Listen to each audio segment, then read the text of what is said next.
Hello there. Thanks for joining Chess Tech for this live broadcast of a 15-minute rapid game on livechess.org. And it looks like we've got an opponent. So, I'm white. Let's go for a Reti type opening. So he's gone for, we've got symmetrical English here at the moment, which is completely fine. So my plan is to obviously play bishop g2, castle, knight c3, probably d3, and then maybe try and push this b pawn here. So let's bring this knight out. So this is going to be a relatively closed position in the opening. No super duper tactics. And like I say, my next move's probably going to be a3, rook b2, followed by b4. Trying to hit this pawn. And try and create some pressure on this diagonal. For my bad boy bishop on g2. So, I don't know why he's taking so long to think about this, because it's a very standard position. Let's have a quick look at his profile. It's always good to have a quick look at your opponents, see where they're at, if you've got time. Yeah, 2,200 games, so this guy's pretty well established. I don't know if you saw my last video where I played black, a Sicilian hyper-accelerated dragon, and it's a horrendous game where I thought I had a draw. Oh no, that wasn't that game. I've got a worse game in that to show you, which I'm going to upload later. But let's get back to this game. So okay, back to the plan. Rook b2, a b1 even. Come on. And yeah, so this is all pretty passive stuff so far. Nothing very scary going on. I think that's why quite a lot of people like English Reti type openings, because they, you know, it's a relatively quiet start. Nothing too scary. You can get into the game. So let's play d3 here. It's probably a bit passive. I probably could just bang in b4 there straight away. If he plays e5, I can play knight g5, and then I'm hitting this pawn 3 times with my this knight, and this bishop. But that's a sort of another line, I think. So let's just see what he's going to do. You could play bishop. He's got lots of moves here for white, yeah. So why can't I just blast it open? Gotta be slightly careful. Yeah. Let's go for it.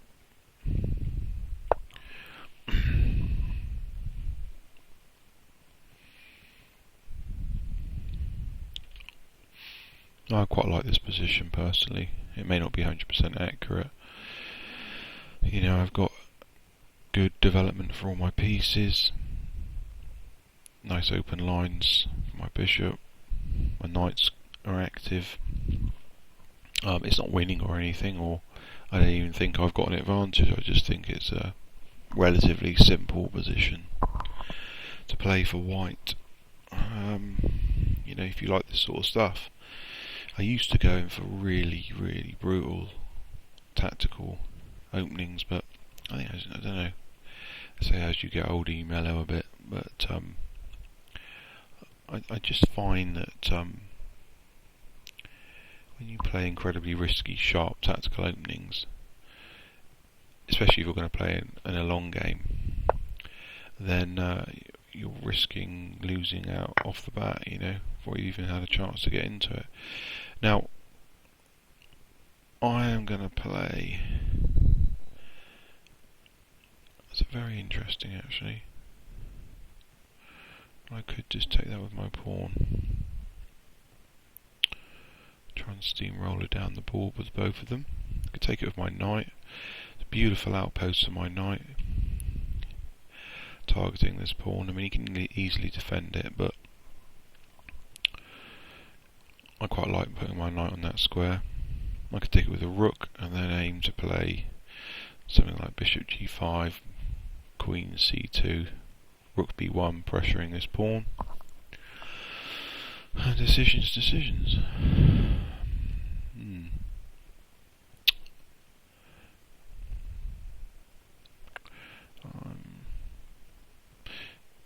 Yeah, take it with a knight. I'm potentially losing control of this d5 square.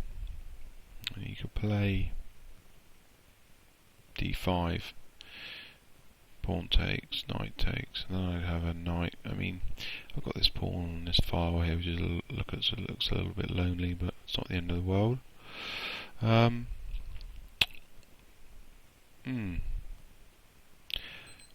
I could hit his knight actually. If I hit his knight with my pawn, he could play knight in there. Knight takes knight. Pawn takes, and I've got to move my knight. Where's it going to go? What good square? Hasn't really got a good square. I'm just going to go there. See what happens. And he dropped his knight in like I thought he would. d4. Interesting. The difference now is that I'm guessing I can take this knight with my knight, which releases the beast onto this pawn here. And like I say, this is, this is definitely, I don't think winning or anything special. And the next question is, I'm thinking about bishop f4 hitting this pawn. Get some pressure on this pawn. It's going to be quite a difficult one to defend that actually, without dropping the knight back. I need to develop. I'm just going to go for it.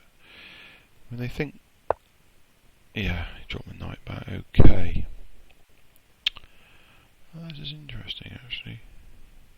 If I play knight there, and obviously he's got f5 coming if he wants at some point, but all his pieces are on the back rank at the moment except this one. Like I say, it's still plenty of play in this position for both sides. So if I go knight a7, threatening this lovely bishop, but it'd be quite nice if I got rid of it. And then I'm hitting this pawn with my rook and bishop. I think I'm just going to have to go for that. Can't see any reason why not. Now you see, if I can get rid of his white square bishop, then I've got this wonderful square for my white square bishop here, just hitting this f7 pawn. So I'm prepared to sack this pawn if it means I can get a rook on this file, my bishop here attacking this weak pawn. This is my plan. Now at the moment the way I see it is he's got his bishop is blocked in, it's not as active as my white square bishop. It's got a pawn blocking it. I mean, that can all change very quickly in these positions. So you have to be aware of that. But I would say that he's got a decision to make now how he's going to defend that pawn. And he could move his queen and defend it, and then obviously I just take it. And then I'm threatening queen b3. I can't see how that pawn's going to survive. And then, dreaming, I could end up with a rook behind my pawn on a file. Yeah, so he's played queen c2 defending it. I think we're going to have that off. So about where we were. But the only difference now is that I can double on that file, and I can't really see. I'm going to be careful here actually, because bishop takes pawn afterwards, but then it'll be pinned. So I need to be aware that can he exploit me? He's got got another positional problem. We can't move his knight because of this pin, fork even, on both these rooks here. So I would say I must be a bit better here. I must be. I'm just going to go for this threat anyway. Like I say, I don't have to take his pawn, it's just a threat. I mean, I could threaten to play queen b6 here, putting more pressure on this pawn. Yeah, he's not too happy about that. So that's interesting actually. To take that. Well, that's a blunder, isn't it? No, it's not a blunder. Obviously, I can just go back there. Now, I'm going to play that. Hopefully, he'll let me exchange off his. Interesting.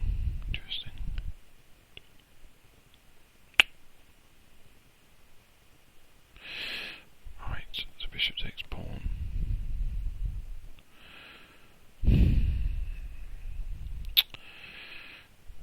Bishop takes pawn.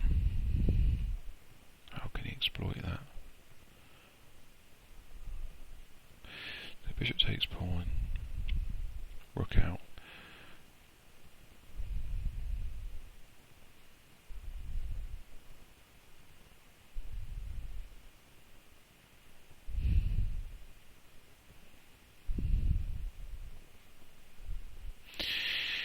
Yeah, I'm not feeling the love on that.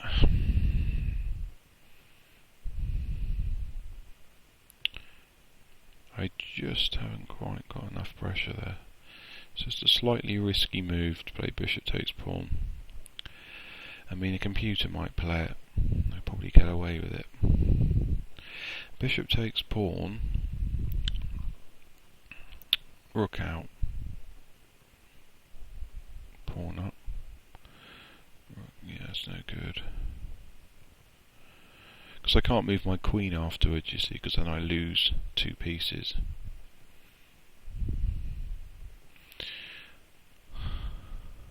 But he's only... My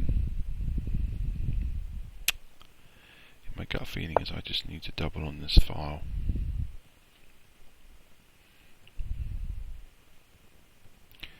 It's quite a handy move, I feel, because protecting this pawn anyway.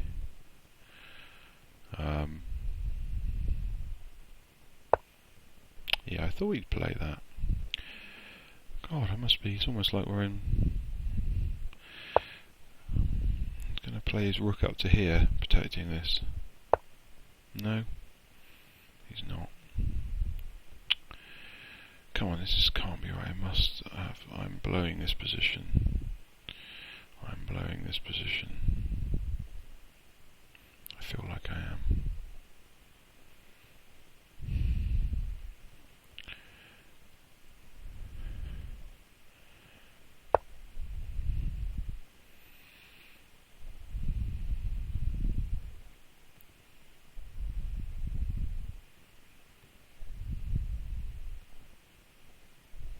I'm just trying to think about where his counter players. I've got to be a bit careful here now because he's got moves like knight coming out here, hitting my bishop, and then he's getting some play.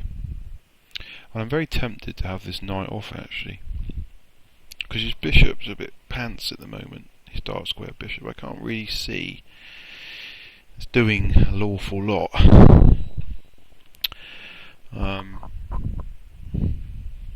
So if I what I don't want is his knight coming in. Comes to f5. You know, it's a bit of an annoying place for it to be. I just have it off. It's I'm just going to have it off for a minute. Just simplify things. Now I've got queen here, queen in here, exchange queens. How can he protect this pawn? Physically impossible. Doesn't mean it's winning, because then I've got to worry about my own pawn.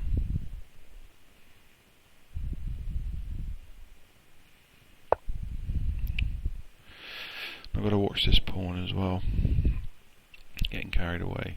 I probably need to play bishop f3.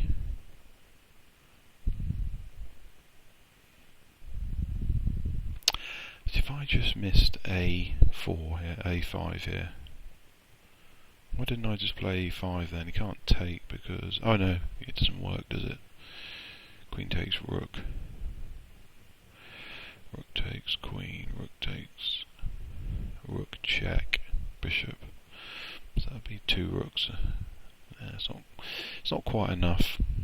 It's not quite enough. I desperately need a win actually, and I've lost about... yeah, that makes sense, just having a nibble. Right. So if I go here, and now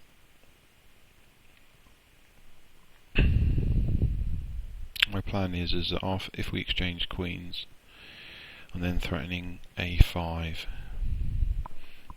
excuse me, and this bishop, if my pawn ever gets past his pawn, then he's in serious trouble, because this bishop is a monster on this diagonal, stopping his pawn. So if I was him, I probably wouldn't want to exchange queens. I probably want to keep my queen for a bit. The problem is, there's not a lot of great squares for it. Or, I mean, you could play queen b7, so queen takes queen. Oh, it doesn't work, because I've got the bishop on it. Yeah, I mean, you can't really play queen there, because I just got rook takes pawn, but then he's got rook takes pawn. Yeah, if you play... yeah, he's gone for a bit of pressure here. It's a bit annoying, isn't it? I wish these people would just resign. So why can't I play now, of interest? If I play a5, he takes, he loses a rook. If he pushes, I just push my pawn, I think. I'm just going to go for that. Do you see any reason why that's not a good move? And we can hit my queen here, stuff like that. But it's going to be a bit desperate.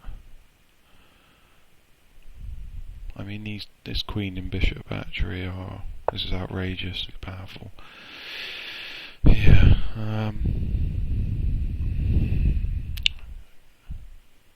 Really just can't see.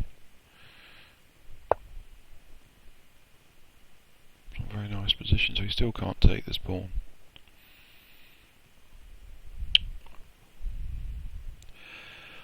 The question is, am I better off pushing this pawn or taking this pawn? My instinct is telling me queen move was a bad move actually, because I want to push this pawn actually, and now my queen's blocking my own bishop. That's sad. You see, I probably should have just played something like maybe even queen a4. It just clears the way for this bishop, for the pawn to queen.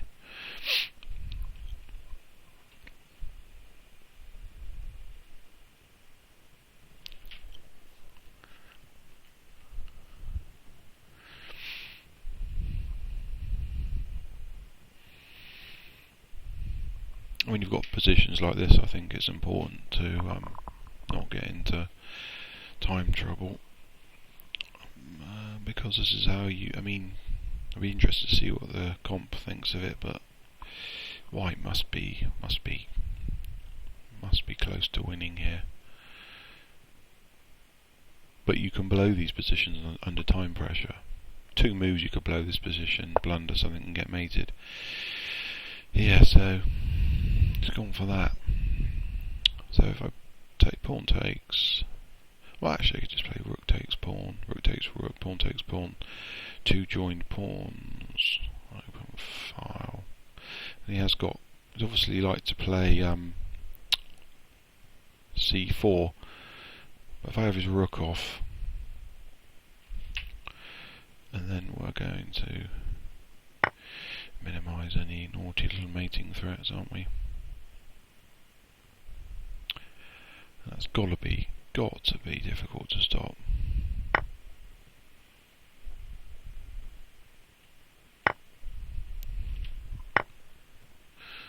Yeah. So he's gone pawn grabbing, but I'm not.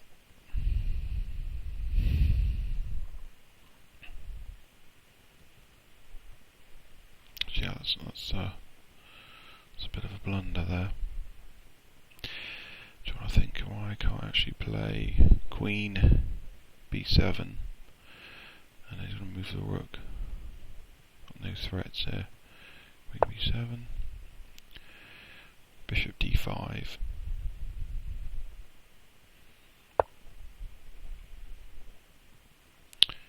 Yeah, it's going to be tough to do much with his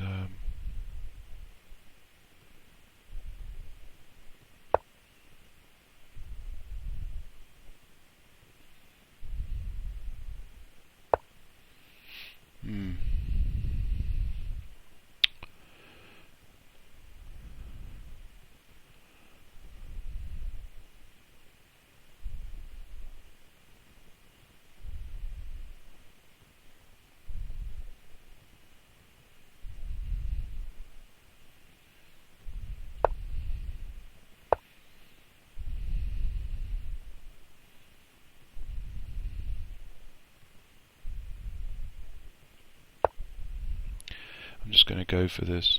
Probably going to take this pawn. Yeah, that makes sense. I've got to be slightly careful here.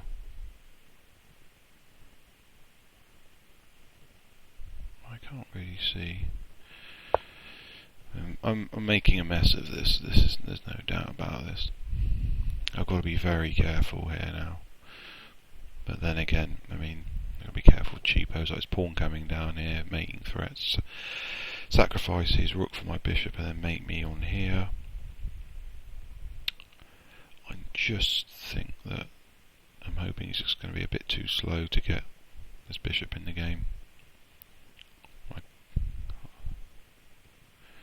can't really see how he's going to stop me playing B7 next move, followed by obviously,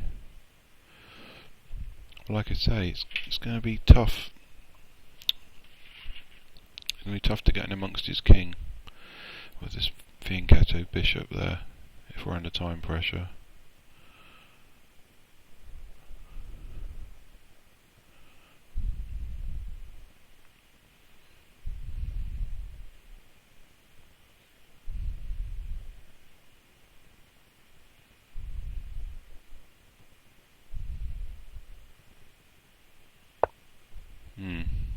So what's that threatening? That must be threatening something. I'm guessing. Let's just push the pawn. Yeah. Check. Goes there.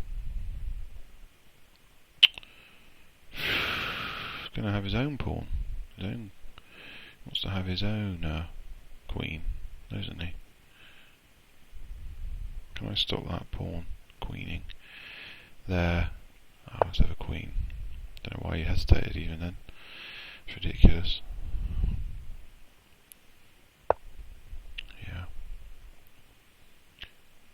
So, bishop here. Takes. Check. Check. Goes there. Yeah, just going to go here. Actually.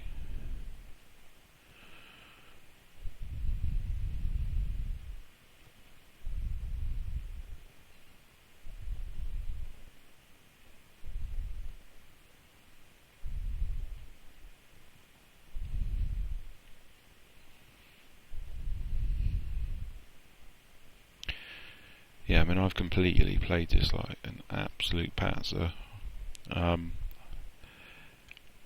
give him any sort of counterplay here at all. It's ridiculous. You know, it's almost shameful, really. Yeah, it's cheapo time.